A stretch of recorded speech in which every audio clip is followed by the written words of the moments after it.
Is it your recommendation, Michael, that we hear the presentations from staff and from the agencies prior to having comments come from the public, or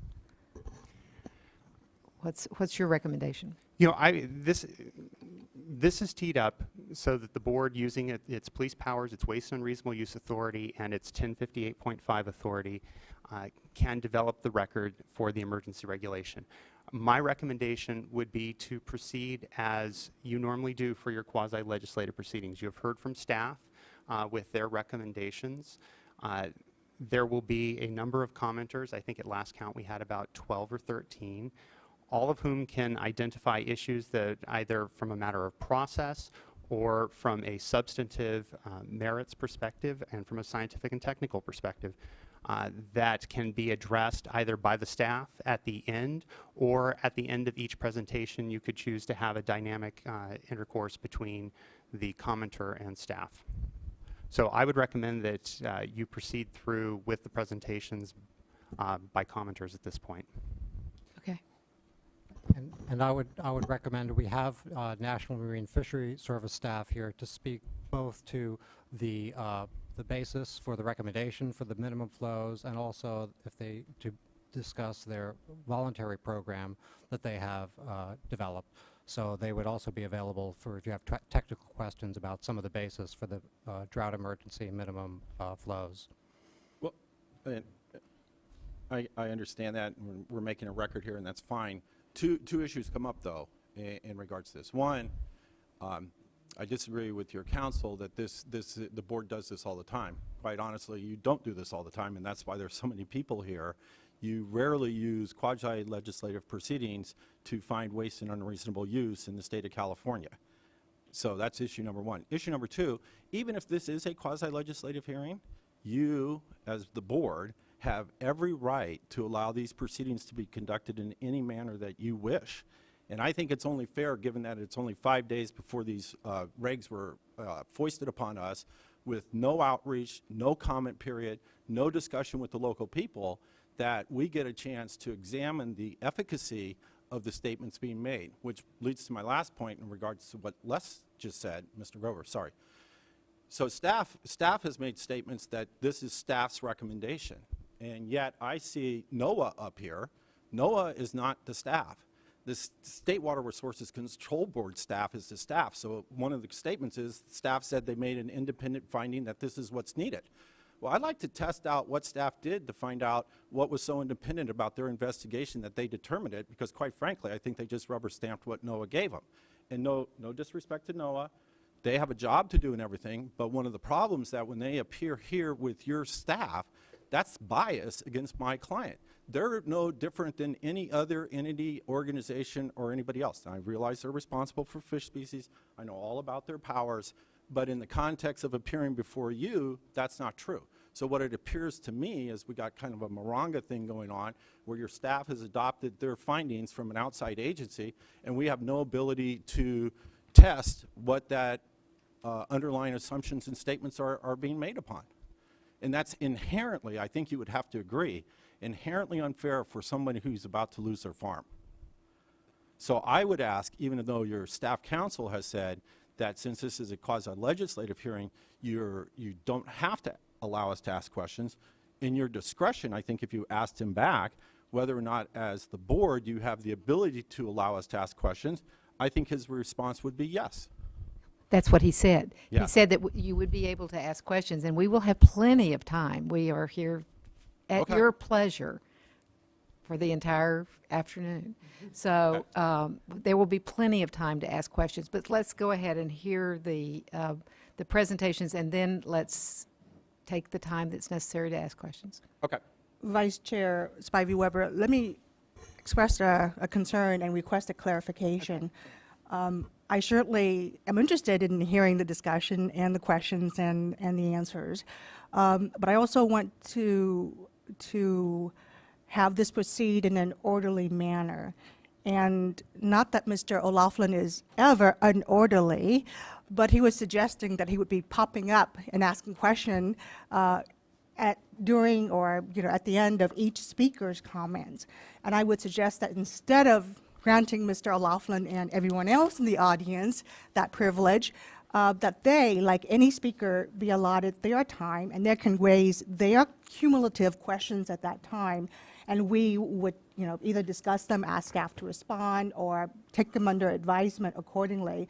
But let's have this done in an orderly manner rather than just everyone popping up, every single speaker to ask questions. Do you want to comment on that? I agree. I think that's the way to proceed. And I know that the board have questions as well, so. Certainly, and I understand that Mr. O'Loughlin is making his record, and his clients have a significant interest that he's interested in preserving for them. And obviously, this isn't a quasi. Yeah, Mr. O'Loughlin's arguments notwithstanding, this is not a quasi-judicial proceeding. We're styling this as a quasi-legislative proceeding. That means that the board has considerable flexibility in terms of how it structures this, and certainly having Mr. O'Loughlin or others do not need to stand up and make their objections at the specific time. They can make omnibus objections when they make their presentations, and the board is not going to be in a position where it's going to be arguing that somehow an objection has been waived because counsel didn't stand up at the time that a individual was addressing the board.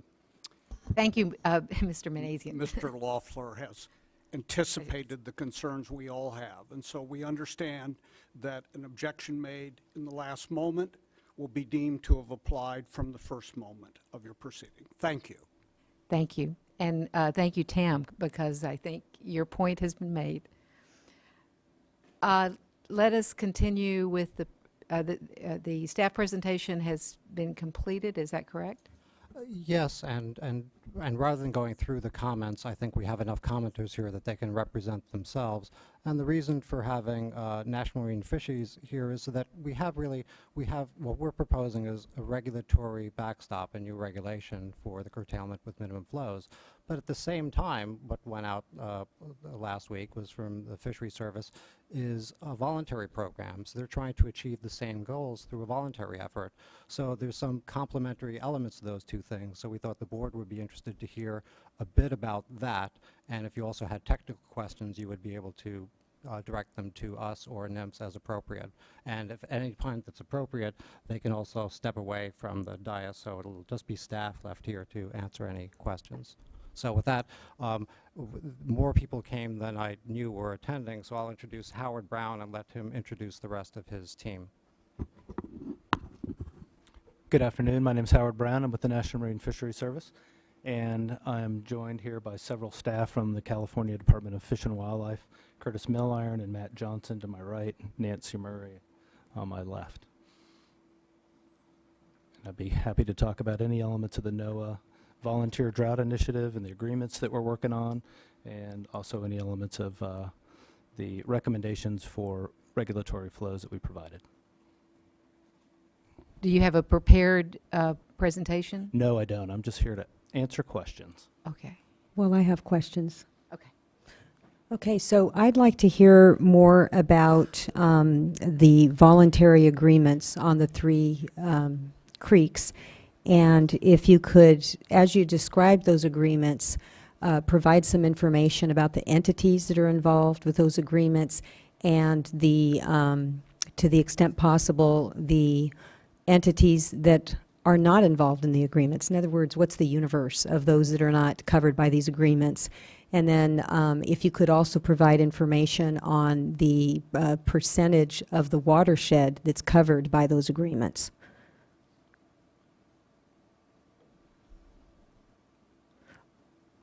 Maybe that's not the right way to ask it. Maybe it's better to ask the percentage of diversions. That'd probably be a better way to describe it. I'm not sure we've looked at the percentage. We have not looked at the percentage of diversions that are affected by the agreements, but the real purpose was to try to anticipate some of the adverse effects of the drought on some of our priority salmon and steelhead populations in the Central Valley, and reach out to establish partnership agreements with water users to offset some of the anticipated effects of low flows on fish migration. we really targeted in our outreach of the, well, in our agreement outreach and the initiative outreach, we targeted really what I would consider the water masters, the primary overseers, the people who administer the water diversions to the water rights holders and the priority in Mill Deer, Antelope Creek. So on Antelope Creek, we talked to Jim Edwards from the Edwards Ranch, and we talked to the Los Molinos Mutual Water Company.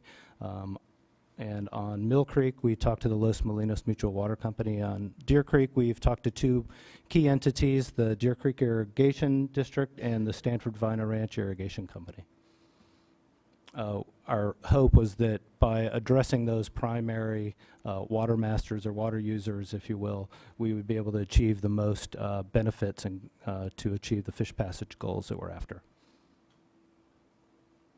All right, so could we take one at a time? Let's just take Mill.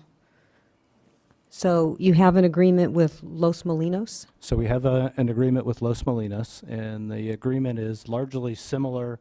Well, it establishes volunteer flow regimes that are largely similar to the regulatory flows being considered here. There's a few primary differences, essentially related to late June flows and early October flows. The difference would be that in the late June flows, there's a slight reduction in the target flow in the agreements, but there's an increased level of process and triggers that allow us to.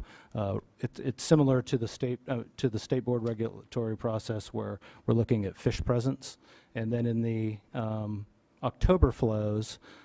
The October flows are also very similar except for the first 2 weeks of October, and largely the difference is meant to, well, it was born out of our discussions with the water users about achieving fish protection flows that met the same objectives, but it allowed us to refine the flows based on freshet triggers. So wet rain events that could trigger the onset of juvenile fish outmigration. So instead of going with just a blanket flow regulation and a temporal period, we associated a hydrology trigger to implementing the flows. Okay. So would it be fair to say that with respect to all these agreements that you've entered into, that, I don't want to put words in your mouth, but that you would be, NIMS would be providing information here to the deputy director pursuant to 878.2 local cooperative solutions under the Correct. reg, that That's it's what these comparable would- to the reg? Yes. Okay, so going back to Mill then, I read through the materials and it looks like there's 45,000 acre feet of diversions off of Mill. I can't speak to the specific volume. Yeah, so I'm just trying to figure out Los Molinos and that agreement, what percentage of the diversions are covered by the agreement? What's left? Los Molinos has about 70% share of the diverted flows. We also have, has TNC signed? Yeah, he signed this. And we also have a signed voluntary agreement, NIMS does, with the Nature Conservancy, who owns another approximately 13% share of the flows on Mill Creek. Okay, so then the remaining amount would be individuals, or is there another, are there other agreements that you're in the process? The remaining amounts are approximately 4 other water rights holders. And what's the status of discussions with those individuals? We have reached out to them in a limited capacity. We're hoping that Los Molinos, as water master, can manage the water in Mill Creek to our specifications to meet the minimum flows in the voluntary agreements. Okay, so a question for staff. But for this reg, could those flows be protected? Let's say we didn't have the reg. and Los Molinos, TNC are, you know, the agreements continue. And for whatever reason, the other 4 diverters agreements are not entered into. Could the flows be protected through the regular curtailment process? You mean, and honor those agreements that we have? I mean, Yeah, that's so something let's that- say I'm downstream from TNC. TNC releases water or doesn't divert water pursuant to the agreement. I'm downstream, I don't have an agreement, and I want to pick up that water. Can the curtailment process preclude me from, or prevent me from picking up that water, from diverting the water? I think the short answer is yes, and that's why we would have to look at any agreements that are entered into in total to see if it achieves the goals, because the agreements don't have the ultimate value if it doesn't result in achieving the goals of the minimum flows that we're looking to target. So we'd have to look at that. And the regulation is intended to provide some flexibility. It's not a complete on or off, but to look at, well, what has been achieved through a voluntary effort, and if that lines up and achieves the overall goals, well then yes. But if it's just 1 or 2 agreements that get only partway there, then we'd still have to look at it in total, and they could not, it wouldn't obviate the need for a curtailment in the watershed. Mm-hmm. Okay, and then similar questions on antelope. What agreements do you've got Jim Edwards and Los Molinos, are there other agreements? And what percentage? Right, so there's one agreement for Los Molinos and Jim Edwards covering all of Antelope Creek, or all of Lower Antelope Creek, and to the best of my knowledge, that captures all of the water users on Lower Mill Creek, unless I'm mistaken. On Antelope Creek, pardon me. Okay, That's my understanding also. Jim Edwards, Edwards Ranch, and Los Molinos are the 2 water rights holders. okay. And are there any agreements at this time on deer? I understand that there were some discussions, but anything There's nothing that's yet? Okay, come to agreement now. thank you. Just want to make the one point about the agreements is they could be terminated by the water users at any time, so there's no absolute certainty.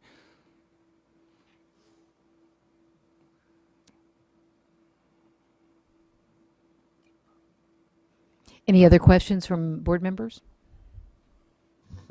Real quick, so if I'm a junior water right holder and I get the curtailment, the local cooperative solution mechanism is what we offer up at the state board to enable, farms to keep going through cooperative work with the local districts, water masters, what have you. That's not ruled out. They get curtailed, but an eventuality could be some kind of an arrangement within the watershed. But yeah, but I think you said, if a junior, it's like really what your key would be getting at both the large and the more senior to make sure that someone's not volunteering water, that they'd be the first in line to be losing in any case. So it really takes something in total from the watershed, and it requires a senior, because it's not a trivial amount of water, at least for those, as Dan showed, for the June period and again in the fall. It's certain peak flow times that could cut quite deeply into a number of water rights. So it would require all of those water rights to potentially affected. So again, that's why we have, and though it seems, I think one of the themes of the comments that we received here is that there's not enough process and we need time for all of this. Well, we have an emergency, which is why the emergency regs. We have now this voluntary program, and I'd see this as an example of good, and strong regulatory encouragement. We have the backstop of the regulation. We have a voluntary program that can work, but we're going to need some time to look to see both that those can work, and then to have this tool in place in the event that the voluntary agreements don't succeed. Okay. Thanks. So let me just confirm that if we adopt these emergency regulations and there are cooperative agreements that equal what we have adopted, the cooperative agreements will trump the regulation. Is that correct? I don't say so much trump, but I think what is key is, and I have it open to that page on the regs, is the Deputy Director for the Division of Water Rights may issue a curtailment order upon a determination, and goes on to words. So it's not, adopting these regs doesn't mean we're going down a path and we're going to curtail and all of these things happen. It means we look at the We could. information that we have, and we have to look at it in total and make that that independent judgment, that determination. Okay.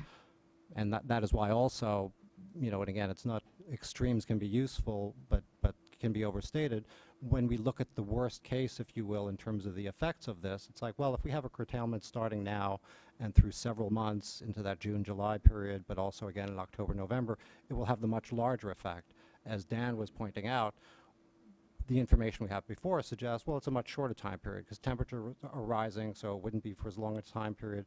Depends what happens in the fall. We have a lot of uncertainty, but we're going to have to continue to track both the hydrology and also what NIMS is able to do with the voluntary program. Thank you. That's clear now. Thank you. While we have the scientists up here, I thought I'd ask a question on the technical side.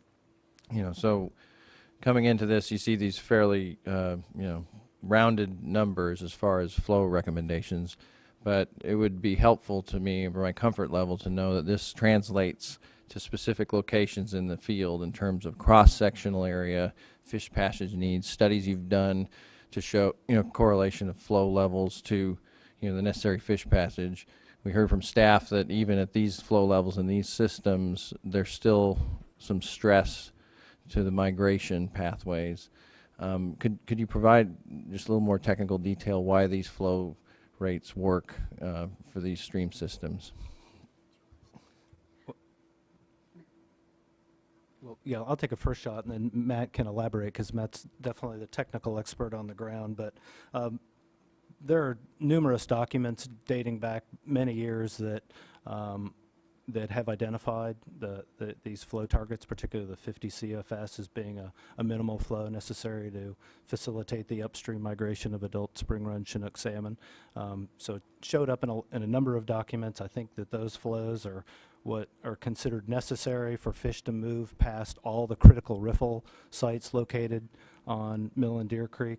Antelope Creek's a little bit different, smaller system, so the flows are a little bit different, but the approach is the same. And also a long number of years of professional knowledge and understanding about successful passage flows on these streams. They're not the ideal flows. The ideal flows are, you know, spring run Chinook salmon migrate upstream on cues related to snowmelt, water temperature, turbidity, so forth. So just setting a minimum in-stream flow is an ideal flow isn't exactly it, but it's a bare minimum flow that allows fish to move past as many of the critical riffle sites and fish ladder sites that we're aware of. Yes, it's a combination of historical. Could you move your microphone a little closer to your Okay. mouth? It's a combination of historical data and more recently on Mill Creek between 2006 and currently real-time monitoring using video stations and real-time monitoring of flows and stream temperatures using the internet, USGS and CDEC gauges. The minimum flow captures critical riffles, enough depth over the riffles to pass adult salmonids, and it also attempts to capture retaining suitable water temperatures through the adult migration and juvenile out migration period into the June and starting in October.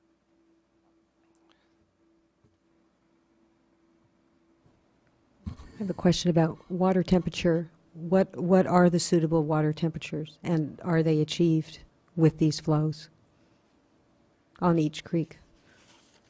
Suitable water temperatures are not easily defined as a point. They are very much related to weather conditions, daytime temperatures, nighttime temperatures, storm events, and opportunistic thunderstorms. There's a lot that can influence water temperature. It's very difficult to settle on a threshold temperature, and we see variation between years in fish response to temperature and threshold to temperature. So we're trying to avoid settling on the a temperature criteria.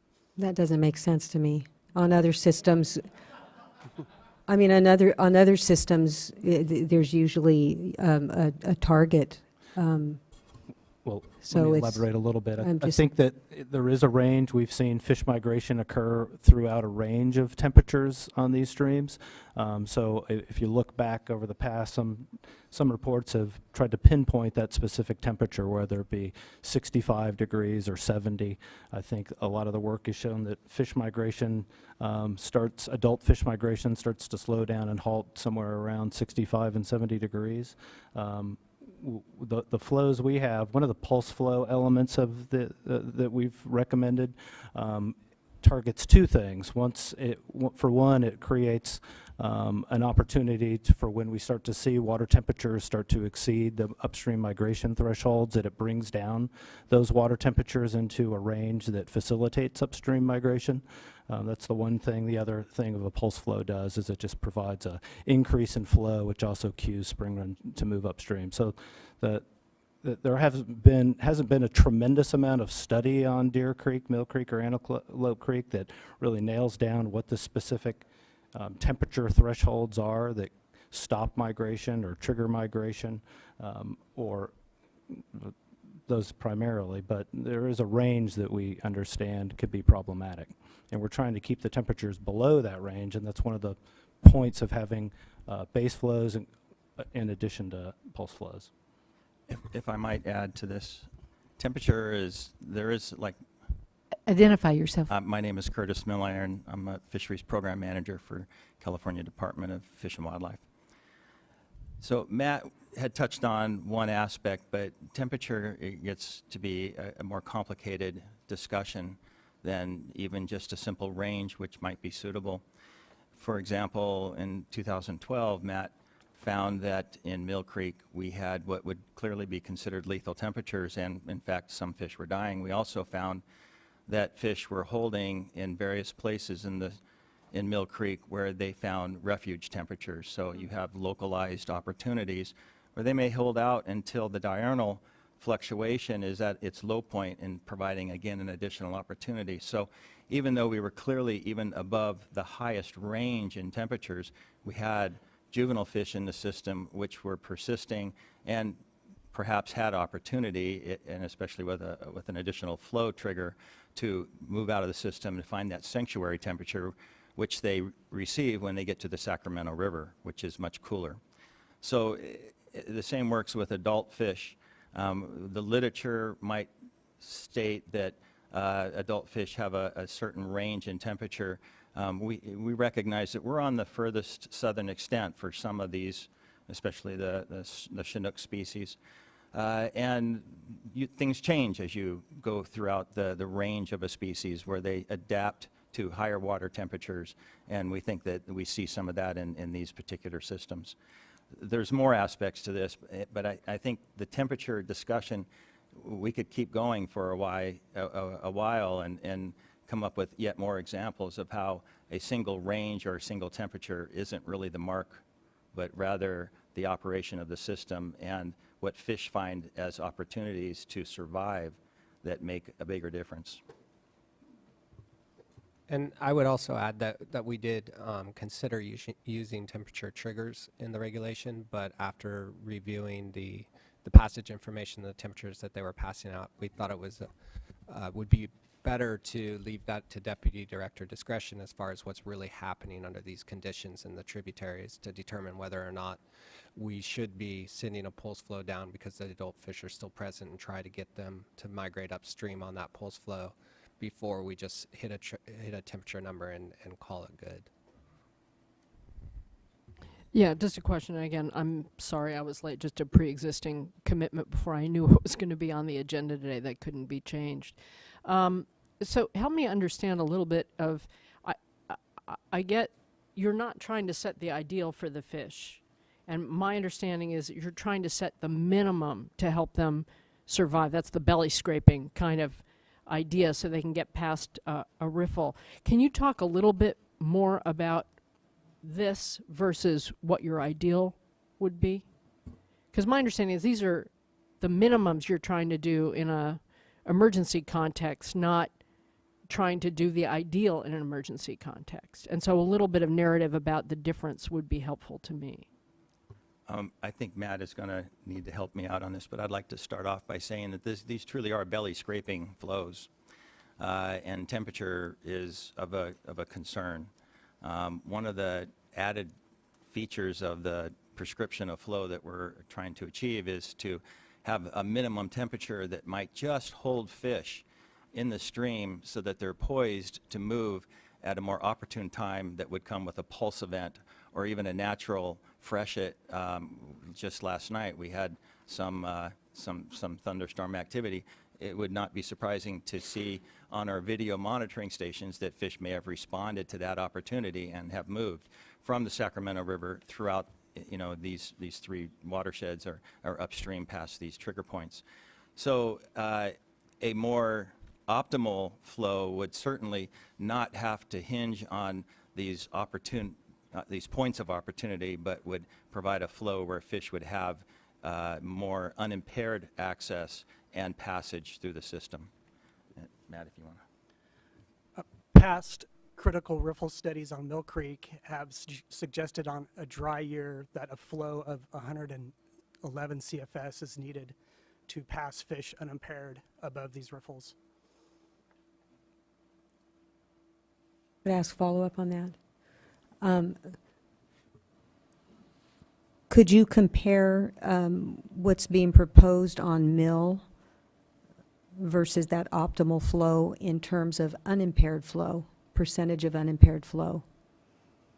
I think it'd be helpful to put this in context, because when I first saw this, I thought, well, 50 CFS, what's the big deal? It doesn't seem like much.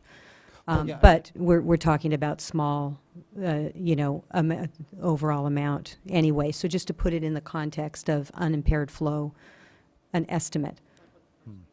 Yeah, what is 50 CFS on Mill, or in terms of unimpaired flow, or 75, whatever the range is that you're looking at, compared to what, you know, the optimal flow? I did not check CDEC this morning, but unimpaired flow on Mill Creek has been about 180 CFS recently, and 120 on Deer Creek. Okay, and how about during the, gosh, there's so many different creeks and numbers and all that, but getting back to that chart that had the blue and the, I have the curtailments plus at the end of the slides, which we didn't go through. I also have some exceedance plots for each of these three tributaries. yeah, I that mean, I'm show the thinking if we look upstream at and kind of downstream. the peak period where these regs would create an impact, kind of getting an idea of what that means in terms of unimpaired flow. Yeah, if we could pull the presentation back up. Janine? Oh, go ahead. You know, Near the end, I can flip through it and get there real quick. It's where is it? After 26.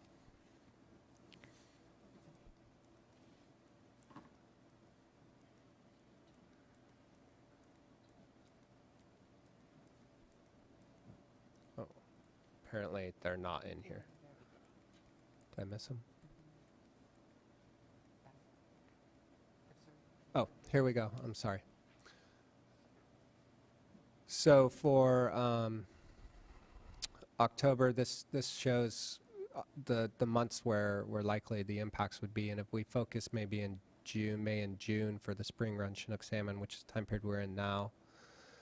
Dan, can you walk through this? Dan Worth will walk through this slide. So if we start looking at October, and there's a mill upstream box, and it says 100%, that means that gauge, that mill gauge, which is numbered on the bottom of the slide, and that's upstream of the significant valley diversions. That means during October from 1928 to 2014, that 50 CFS was met 100% of the time. And then if you look at the downstream gauge, you see that from that, it's a different time period. It's from 1998 to 2012. It was met 28% of the time. And so you can go through each box and see how often the flows occurred at each gauge location and month. And you'll notice that October and June, those flows often occur less than 100% of the time. But for November through April, May, the flow requirements occur close to 100% of the time under the historic record. Trying to remember, one of these streams has had a history of actually drying up, though. So I'm not seeing how that would fit in. They all have, Downstream of diversions, they have all dried up. And in the during summer other period. months, Yeah. during the summer months, I imagine that they go to zero or close to zero often. So through July, August, September. But for the periods where the regulations occur, that this is the frequency of the required flows. Yeah, they all dry up in the summer, July, August, September, typically. And I think that Deer Creek this January, I believe, went to close to zero and it was kind of something that never has happened before. It was actually Mill Creek. Mill Creek. Oh, Mill Creek. And I don't have the information in front of me, but when I was looking through the records, the lowest flow number on the mill upstream gauge, which is upstream of the diversions in 1977, was, I think, in the mid-60s for the what we would consider more unimpaired flow coming into the lower reach. And that was in, I think it was in July or August, when the regulation would not be in effect. okay. And this chart, I'm not finding it it's in the PowerPoint, but I'm not finding it here. In the back of the informational digest, there is the exceedance plots, which these numbers were pulled from. And I don't think that we have them in the presentation. Okay. These were some extra slides that we had in case questions came up. They're not part of your printed package. Okay.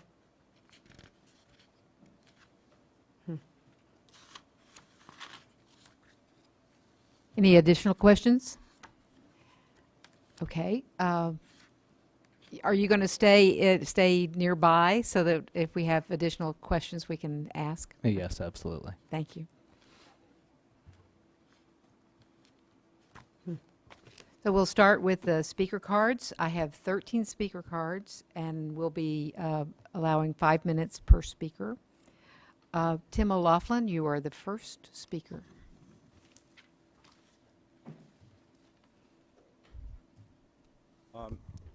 Good afternoon, Tim O'Laughlin representing Deer Creek Irrigation District. We realize that you have a 5-minute speaking time. Given that my client has their water rights at risk here, we are requesting additional time. In fact, in talking to Stanford Vina, I think what might be helpful is you get the other non-commentary or the commentary cards that are non-specific to the TRIBs out of the way, because we have a presentation we'd like to make to the state board that's going to take longer than 5 minutes. I didn't have a time No, on here, I I'm know, sorry. no, I know. Well, I already knew it was 5 minutes. I asked your staff that Okay. said I had to make a request to the board and the chair about asking for additional time. So if you want, I mean, there's other parties here that are not from Deer Creek who may want to make presentations or statements, and then we can maybe get to Deer Creek, which is a little bit different than kind of the other two, because the other two you have agreements on. I think that's a good idea. And is that work? Valerie talking about, is Valerie Kincaid talking about Deer Creek as well? Yes, she is going to talk Okay. about Deer I'll Creek, but put- she's going to speak from the San Joaquin Tributaries Authority perspective, and she's Okay. going to get 5 minutes. Okay. Then Valerie Kincaid is our next speaker. Can I ask you a question? Sure. When you say you need additional time, like what? Just to get, Well, Paul and I have tried to coordinate, but probably it depends on how the interaction goes with the questions that we have, which are going to be fairly specific to CDFW and NOAA and to your staff. But given that interchange, I'm guessing probably 30 minutes for at least for Deer Creek. And we have a presentation. We've been out. We want to show you some pictures so you kind of get an idea, since you don't have pictures of what Deer Creek looks like, both under a 50 CFS flow regime and a 100 CFS flow regime. We've done that, so we'll be showing you that. So you can kind of get a better idea or feel for what's out there. So probably 20 to 30 minutes. That's okay. Good afternoon, board members. Valerie Kincaid, San Joaquin Tributaries Authority. The Tributaries Authority is not directly in the streams at issue in this, but we wanted to speak today because we're concerned regarding the precedent that a regulation like this would set. Specifically, 3 precedential issues come to mind, but there are many more, and we'll probably point those out later in the process. The first is the concept of setting minimum in-stream flows through an emergency process. I think, as we all know, that the SJTA is participating in phase 1 of the Bay Delta Review, and that is the full process set forth by the Porter Cologne Act requirements. It's highly concerning to the SJTA that that process could be short-circuited and minimum in-stream flows could be set by emergency regulation, and we don't believe that it's supported historically, and certainly are concerned about creating a precedent of allowing that going forward. Another concern is the concept of elevation of beneficial uses in an unreasonable use analysis. It appears that in the unreasonable use analysis here, one beneficial use is elevated over another with very little support, and certainly historically the unreasonable use consideration and analysis has not included that, and we would be very concerned that that would create precedent going forward to in future unreasonable use analyses. The third point is one that Tim mentioned actually earlier today, and that's an issue of priority. Going back to the TUCP issue, it basically gave many of the junior water right holders on our system a pass and reduced their fish flows. The concept of having senior water right holders now come in behind them and provide fish flows without changing that TUCP or without having them come forward and provide those fish flows challenges the concept of priority and the rules of priority that we all agree with and frankly provide certainty for water rights in our system. So we're very concerned with those 3 precedential issues, and would certainly urge the board to not adopt the regulations as drafted. Thank you. Michael George.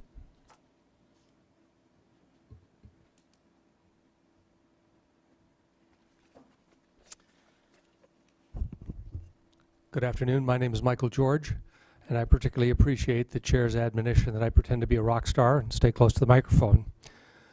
Unfortunately, I'm only a lawyer, and I'm here today representing the Orange Cove Irrigation District. The district is a CVP settlement contractor in the Friant unit in the Central Valley. However, our comments today are in relation to and in the context of Orange Cove Irrigation District's ownership of pre-1914 Mill Creek water rights. So we're going to confine our comments to the impacts of these proposed regulations on Mill Creek. Our written comments have been accepted into your record, so I'll just summarize to stay within the 5 minutes. First of all, OCID recognizes that we are in the midst of a drought emergency, and OCID very strongly supports the environmental restoration efforts under the CVPIA, including the Hydrotomous Fish Restoration Program.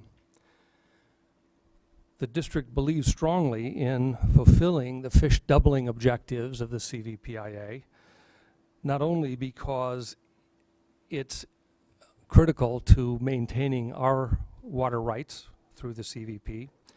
But beyond that legislative imperative in the CVPIA, farmers are by nature long-term thinkers and try to preserve opportunities over the generations.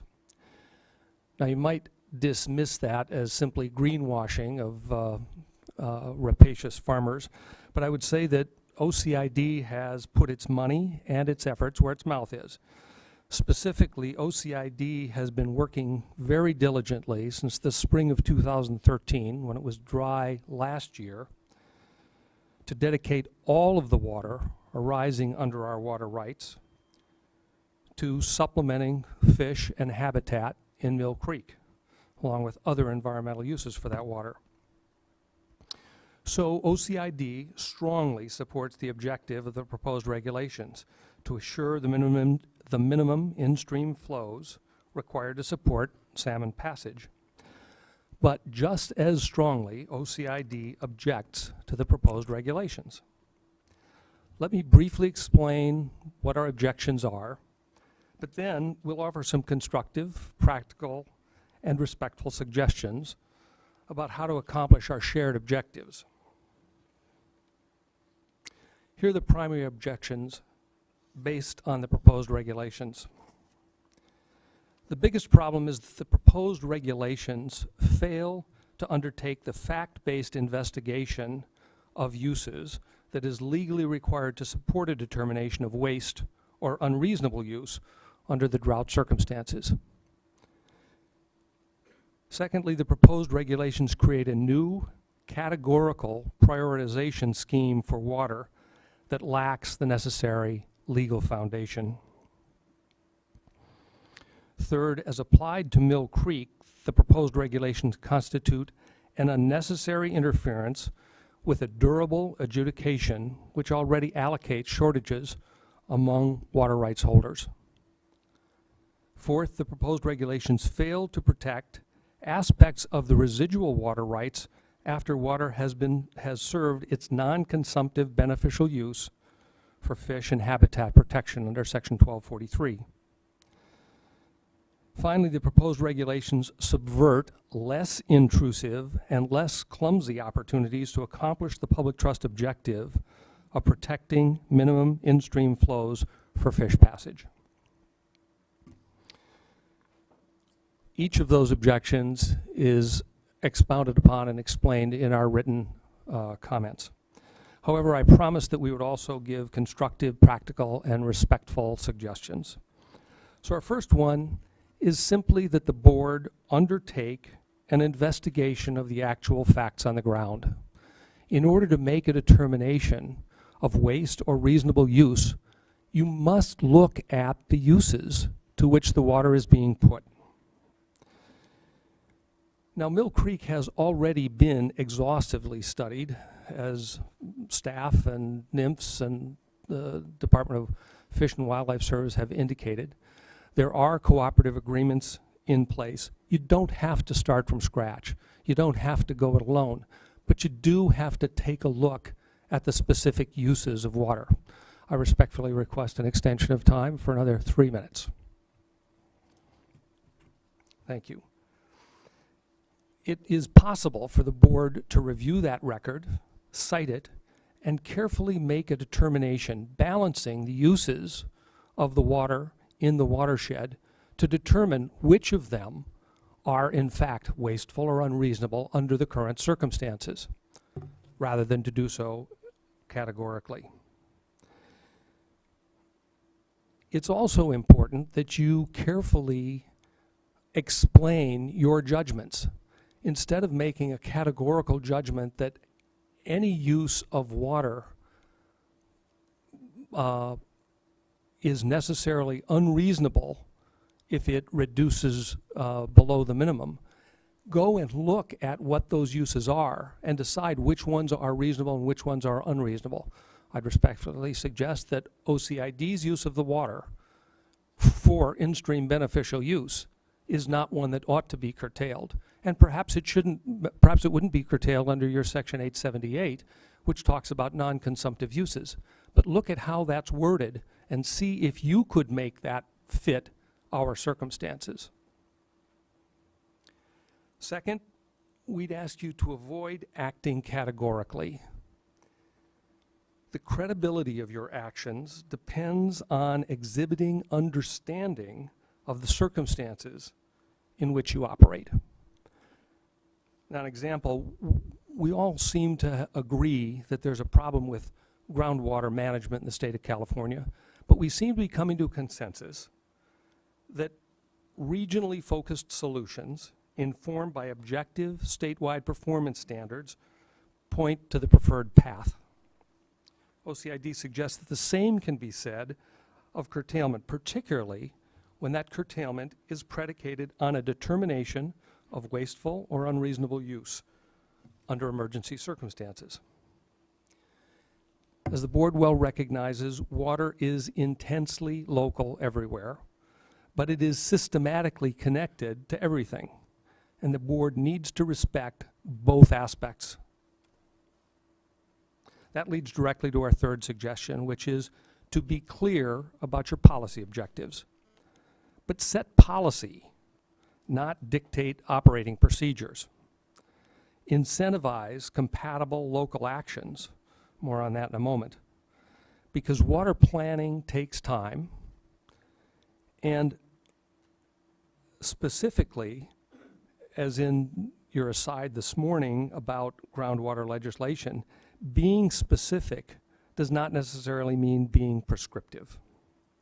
Fourth, we suggest that you prefer incentives and cooperative solutions over knee-jerk regulations. Now, OCID recognizes and appreciates the local cooperative solutions provision here, but it seems to be more of an afterthought than a strategy, although it was very interesting to hear that there was outreach to the water master on the creek.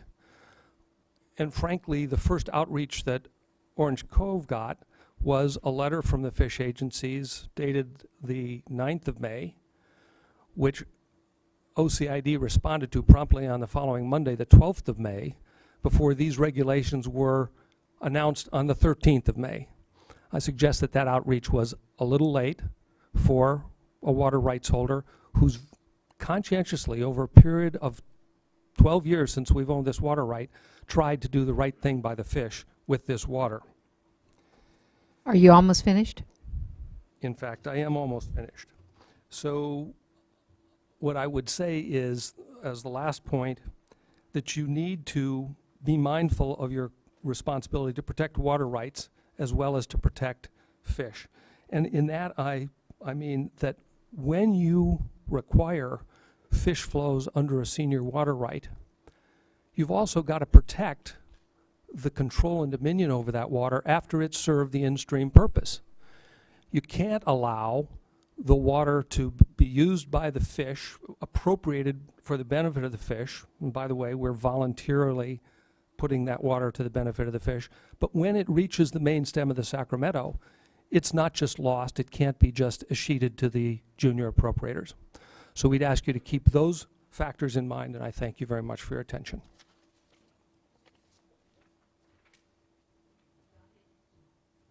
Dante Namalini.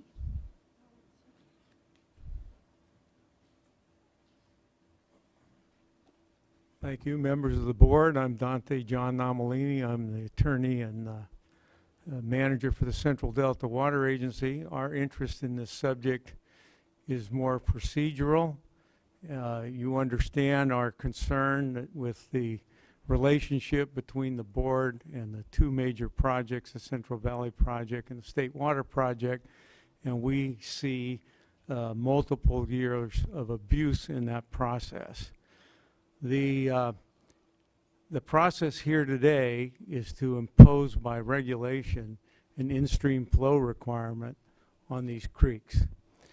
The position we've been taking over the years has been to determine the obligations of the projects, including their affirmative obligation in the case of the Federal Bureau of Reclamation is the CVPIA, to restore fisheries to a defined criteria of twice the natural production of anadromous fish, and I think it was 1967 through 91.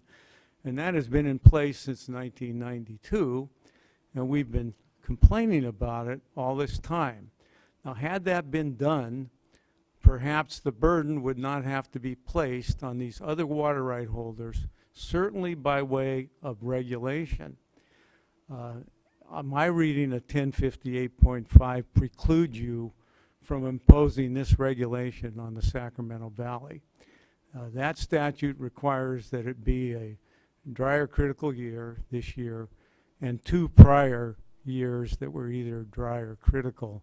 The Sacramento Valley prior year 2012 was below normal, not a critical or dry year. So I think you're precluded from that section. The governor's proclamation specifically directs you to enforce according to that statute. It doesn't say override it and avoid it. So I think you're on the wrong ground with regard to a regulatory approach.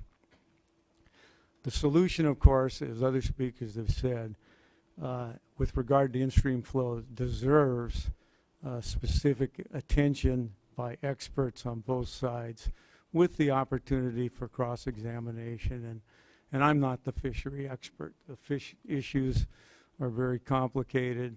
A lot of them lack certainty, but I see wrongful action on the part of the fishery agencies that step in and say, let's reduce water quality standards in the Delta for fish, and at the same time, and that's on the projects, let the projects off the hook, and then come back on these independent water right holders and seek to impose a burden. We litigated D1641 over the San Joaquin River requirements. And Felicia, I think you were with the EPA at the time, and you saw the shortcoming that D1641 didn't comply with the Water Quality Control Plan. And I read your letter. You didn't completely sign off on it and reserved it, but you didn't do anything about it. Well, we did. We litigated it. The appellate court said, State Board, you're wrong. You should have imposed the requirement. Would the State Board do? They went back to the Water Quality Control Plan and removed the requirement. That, to me, is an indication of wrongdoing that's been persistent in this process. I would suggest you not adopt this regulation and confront these legal issues, which I think are very critical and precedential, and instead let the fishery agencies, and particularly Department of Interior has the authority under the CVPIA, to go in and negotiate with these people, bring some money with them if necessary, and buy the solution that we need in the current year. Now, you are charged with setting stream flow requirements, and you haven't done too well in terms of staffing and time to get it all done. But this deserves that kind of attention, stream by stream, and particularized to the facts in the situation. This does not, this regulation and approach, to me, runs roughshod over that, and I think it's important to reestablish the credibility of the board. It certainly would make me feel better if we had a little better process. Thank you very much. Thank you. Tyler Christensen.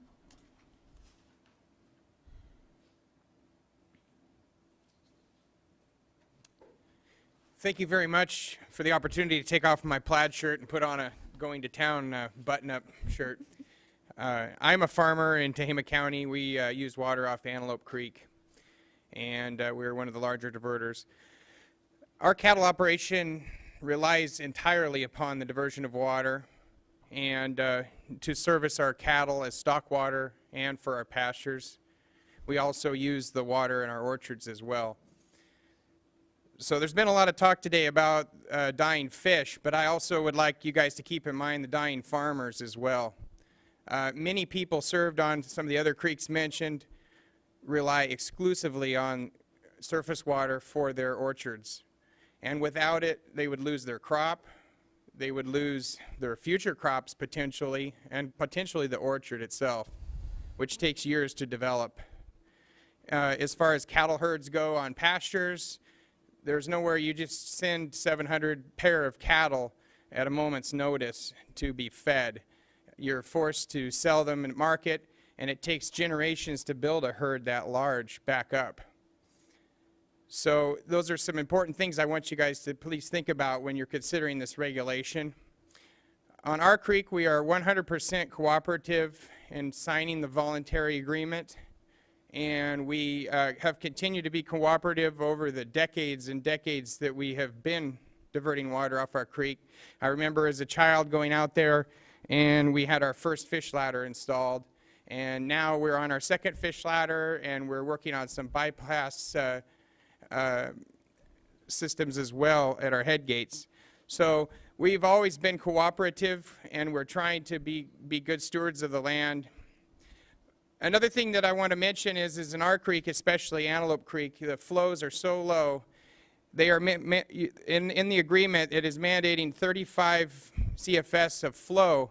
In 1977, there was 33 cubic feet in the creek itself.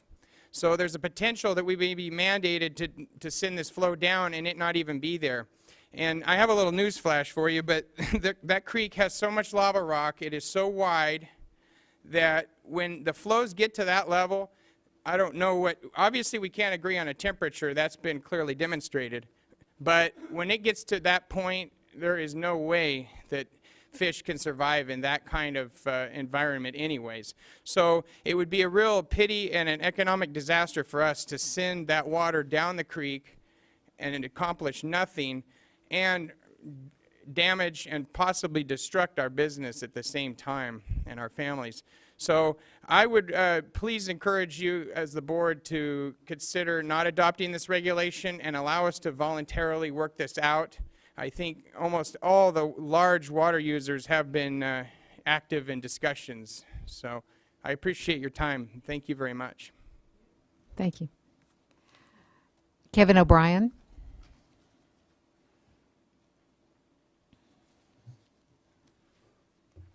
Good afternoon, Chair Marcus and members of the board. Kevin O'Brien here today representing Northern California Water Association and other water users that were listed on our letter. Like other speakers, NAWCWA's concerns are primarily with precedent here, and there's really two aspects of that. First is the use of regulations to make blanket determinations of the reasonableness of use without regard to specific local facts and circumstances. And I think Mr. Christensen's remarks just now really highlight the importance of understanding the particularized facts of a case before making a blanket determination of unreasonable use. And the second precedential issue for us is the reprioritization of water rights, where under the proposed regulation, so-called minimal municipal and industrial uses will be placed ahead in priority of more senior agricultural uses. I have to disagree with the comments Mr. Laufer made earlier in this proceeding today to the effect that the State Board has done things like this before.